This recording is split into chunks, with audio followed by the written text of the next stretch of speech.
สบายดี FC ทุกท่านปัญหาการเดินทางร่วมคนต่างประเทศหรือการอยู่ร่วมกินนำคนต่างประเทศในปัจจุบันนี้เนาะคือว่ากำลังเป็นที่เสียงฮือฮาหรือวิพากษ์วิจารณ์หรือกำลังมีหางเสียงที่เว้าอยู่ในสังคมเฮาปัจจุบันนี้เนาะเพราะว่าอยู่ในสื่อสังคมออนไลน์หลายช่องข่าวช่องเฟซบุ๊กหรือ TikTok ก็ออกมาเว้าปัญหาว่าเจ้าหน้าที่ตำรวจปรับไหมเอาเงินเนาะนำผู้ที่เดินทางร่วมคนต่างชาติหรือว่าอยู่กินนำคนต่างชาติแบบบ่มีใบทะเบียนสมรสหรือแบบบ่ทันได้รับอนุญาตกันมาก่อนหั้นเนาะก็เห็นเป็นที่โด่งดังอยู่ในสื่อสังคมออนไลน์ปัจจุบันนี้เนาะซึ่งความเป็นจริงแล้วเนาะเฮาก็ได้มีกฎหมายว่าโดยการเข้าออกและคุ้มครองคนต่างประเทศอยู่สปปลาวเนาะอยู่ในกฎหมายหั้นเนาะอยู่ในข้อห้ามมาตรา52ข้อห้ามสำหรับคนต่างประเทศและคนบ่มีสัญชาติอยู่ที่ว่าเข้ามาสปปลาวหั้นเนาะก็มีหลายข้อว่าซะเนาะมีอยู่11ข้อเนาะแต่หนึ่งใน11ข้อหั้นน่ะอยู่ในข้อที่7น่ะก็ได้กำหนดเว้าเรื่องการแต่งดองกับพลเมืองลาวโดยบ่ได้รับอนุญาตเนาะข้อที่7เนาะที่ว่าสำหรับคนต่างชาติเนาะกรณีที่ว่าบ่ได้รับอนุญาตก็กรณีที่ว่าอยู่กินร่วมกันแบบคู่ผัวเมียเนาะละเมิดต่อฮีตของประเพณีหรือที่ว่าหลับนอนร่วมกันเนาะโดยที่บ่ได้ขออนุญาตหรือบ่ได้จดทะเบียนแต่งดองหั้นแหละเนาะแล้วก็มาตรา53ของกฎหมายฉบับนี้มันก็เว้าข้อห้ามสำหรับพลเมืองลาวและคนต่างดาวและองค์การจัดตั้งสังคมเนาะอยู่ในนั้นเนาะก็มีข้อหนึ่งที่เว้าเรื่องห้ามคนลาวแต่งดองกับคนต่างประเทศเนาะคนบ่มีสัญชาติที่บ่ได้รับอนุญาตเนาะก็อยู่ในข้อที่5ของมาตรา53หั่นแหละเนาะที่ว่าแต่งดองกับคนต่างประเทศคนต่างดาวหรือคนบ่มีสัญชาติโดยบ่รับอนุญาตเนาะจากการจัดตั้งหรือจากทางการหั่นแหละเนาะอยู่ในกฎหมายว่าด้วยการคุ้มครองอ่าการเข้าออกและคุ้มครองคนต่างประเทศอยู่สปปลาวก็ได้กำหนดไว้คือจังซั้นเนาะนอกจากนั้นเนาะก็ยังมีดำรัสเนาะว่าโดยการปรับไหมและการนำใช้มาตรการอื่นต่อผู้ที่ละเมิดกฎหมายเกี่ยวกับการเข้าออกและการคุ้มครองคนต่างประเทศอยู่สปปลาวหั้นเนาะก็ยังได้มีดำรัสตัวนี้บ่โดยการปรับไหมหั้นหนึ่งในนั้นก็ได้เว้าถึงเกี่ยวกับการปรับไหมเรื่องการอยู่ร่วมกินนำกันหั้นแหละเนาะมาตราที่25ของดำรัสฉบับนี้เนาะก็เว้าเรื่องเกี่ยวกับปรับไหมเกี่ยวกับการสร้างครอบครัวหรืออยู่กินกันแบบผัวเมียหรือแต่งดองโดยบ่ได้จดทะเบียนแต่งดองอย่างถูกต้องเนาะอยู่ในเนื้อในมันก็ว่าสิเนาะคนต่างประเทศและคนบ่มีสัญชาติหากสร้างครอบครัวหรืออยู่กินกันแบบผัวเมียหรือแต่งดองกับอ่าพลเมืองลาวเนาะโดยบ่จดทะเบียนแต่งดองอย่างถูกต้องตามกฎหมายและระเบียบการจะถูกปรับไหมและนำใช้มาตรการอื่นดังนี้เนาะหมายความว่าถ้าว่าครั้งที่1เนาะหากว่าอยู่กินร่วมกันแบบผัวเมียหั้นน่ะเนาะแต่บ่ได้จดทะเบียนแต่งดองหั้นน่ะถือว่าจะถูกปรับไหม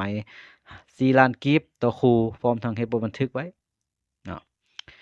ถ้าหากว่ามีครั้งที่2อีกเนาะหลังจากครั้งที่1ปรับไหมไปแล้วน่ะครั้งที่2คือจะถูกปรับไหม6,000,000กีบแล้วก็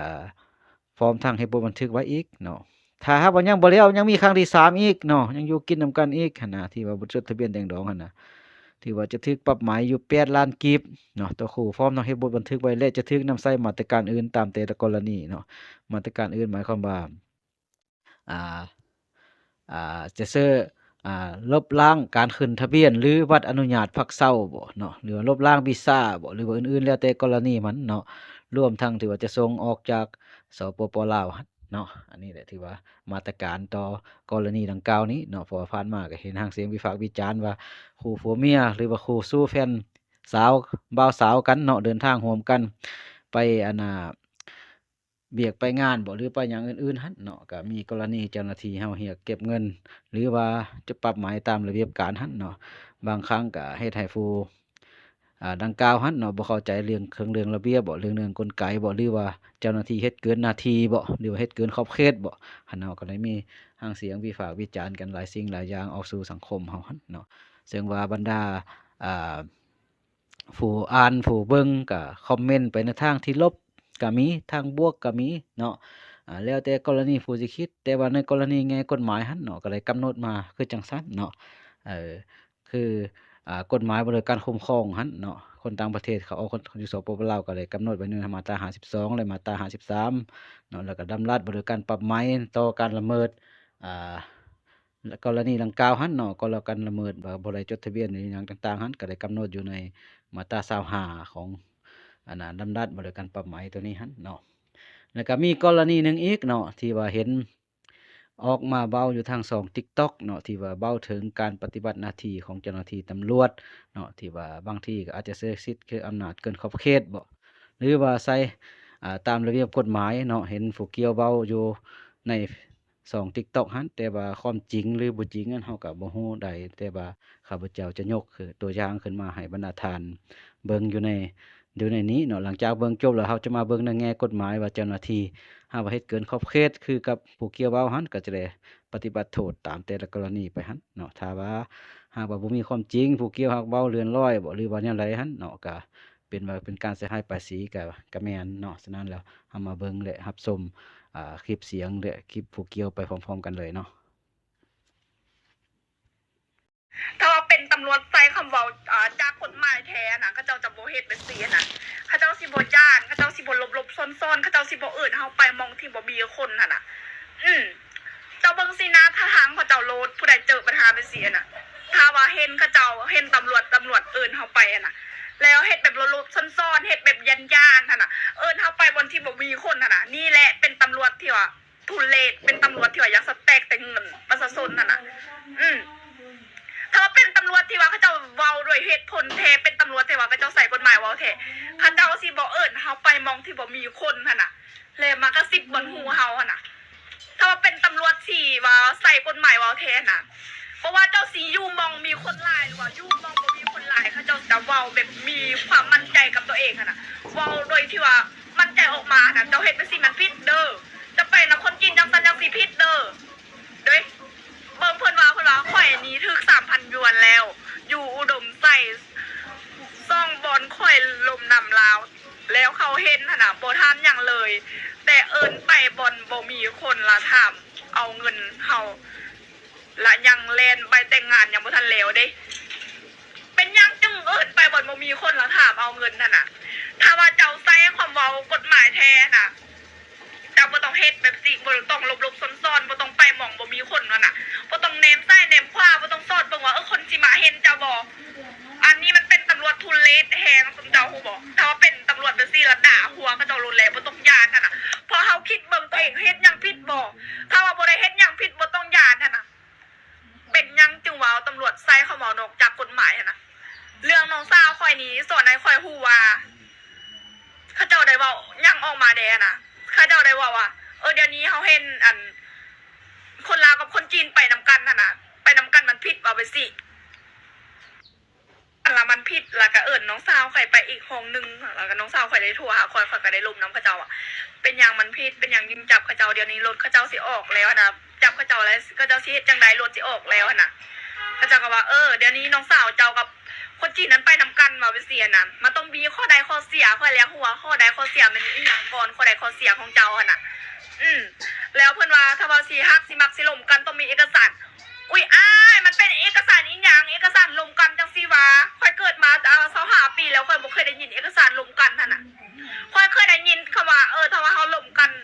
เบิ่งนิสัยใจคอของกันแล้วหั่นน่ะโอเคเฮาตกลงปลงปลายหั่นน่ะสิเอากันแล้วหั่นน่ะเฮาจึงแล่นใบแต่งงานอันนี้ใบแต่งงานนี้ข่อยเคยฮู้อยู่ข่อยกับผัวคนจีนข่อยก็แล่นใบแต่งงานหั่นน่ะถูกตามกฎหมายอันนี้ข่อยฮู้แต่ว่าแม่นหยังก็ล่มกันต้องมีเอกสารอยู่สันติบาลไปเอาเอกสารเพิ่นว่าเด้เพิ่นว่าข่อยบ่ฮู้กฎหมายแต่บ่ฮู้กฎหมายจะต้องถามแม่คนจีนคนลาวลบกันเดี๋ยวนี้มันต้องไปเอาเอกสารอยู่สันติบาลเขาจะประกอบเอกสารให้เด้เพิ่นว่านำข่อยแล้วข่อยก็เลยขึ้นเสียงข่อยว่าเอาสิมีเอกสารอีหยังเขาเจ้ายังบ่ทันเอากันเขาเจ้ายังล่มกันหั่นน่ะ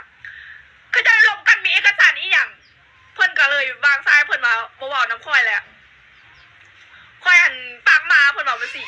เพิ่นว่าน้องสาวข่อยว่าข่อยบ่ล่มนำลาวแล้วปากมาว่าจังซี่แล้วแฟนน้องสาวข่อยก็เลยโทรหาข่อยบอกว่าข่อยล่มตำรวจถามตำรวจว่าอยากได้เงินเท่าใดหั่นน่ะเพิ่นสิเอาเงินให้เพิ่นสิไปรถเพิ่นสิออกแล้วหั่นน่ะเพราะแฟนน้องสาวบอกว่านำข่อยบ่ต้องให้ข่อยเว้าความยาวสาวความยืดหั่นน่ะเพราะว่าเพิ่นมาอยู่ลาวนี่3 เดือนเพิ่นเจอตำรวจ2 เทื่อ ย่างเข้ามาหาเพิ่นน่ะนะบ่ได้ถามหยังโวเฉียงเย่าเลี้ยงไปไม้พีเจียวตำรวจนั้นฮู้ภาษาจีนเนาะค่อยอยากได้200ซื้อเบียร์มาไปสิ และมันเป็นอันปัญหาของข้าเจ้าบอกอันนี้ที่ว่าจะย่างมาอยากกินเบียร์แล้วสิไปถามข้าเจ้าแบบง่ายๆไปสิแบบหน้าด้านๆนั่นน่ะ จากกรณีคลิปที่ออกมาบางกี่หั้นเนาะ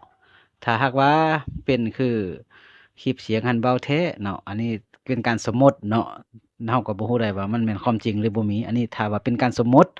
ถ้าหากว่าถูกตามเสียงคลิปเบาหั้นเนาะถือว่าจะเป็นการสวยไส้หน้าที่ใช้ฐานะตำแหน่งเนาะเพื่อหาผลประโยชน์ใส่ตนเองหั่นแหละเนาะอยู่ในประมวลกฎหมายอาญามาตรา359หั่นเนาะถือว่าถ้าหากว่ากระทำจริงเหมือนคลิปเบาหั้นเนาะก็จะได้ถูกโทษตามมาตรานี้หั่นแหละเนาะ359ถ้าหากว่าการยักยอกการเอาสวยไส้หน้าที่ตำแหน่งฐานะอำนาจเนาะเอาทรัพย์ของผู้อื่นมาเป็นของตัวเองหั่นน่ะเนาะถ้าหากว่ามีมูลค่าเสียหายถือว่า20ล้านกีบลงมาเนาะ20ล้านกีบลงมาก็ถือว่าจะถูกโทษ1 ปีหา2 ปีเนาะแล้วก็ปรับหมาย 1% ของมูลค่าหั้นต่อผู้กระทำผิดหั้นแล้วก็มันมีหลายกรณีเนาะถ้าว่าเสียหายเท่านี้เท่านั้นถือว่าจากมาตรานี้เนาะไปสูงสุดเนาะขึ้นไปถ้าหากว่าถึงขั้นเสียหายสูงสุด 2,000 ล้านกีบขึ้นเหนือหั้นเนาะถือว่าจะถูกโทษตัดอิสรภาพตลอดชีวิตเนาะถ้าว่าเกิน 2,000 ล้านกีบขึ้นเหนือนะจากกรณีนี้เนาะแล้วก็อีกมาตราหนึ่งนี้เนาะก็มาตรา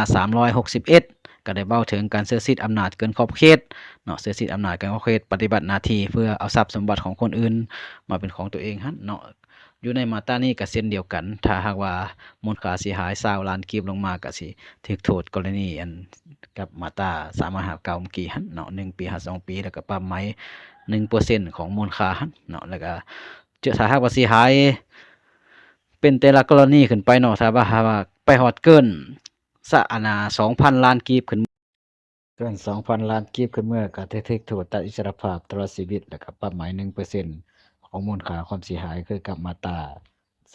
359เช่นกันเนาะ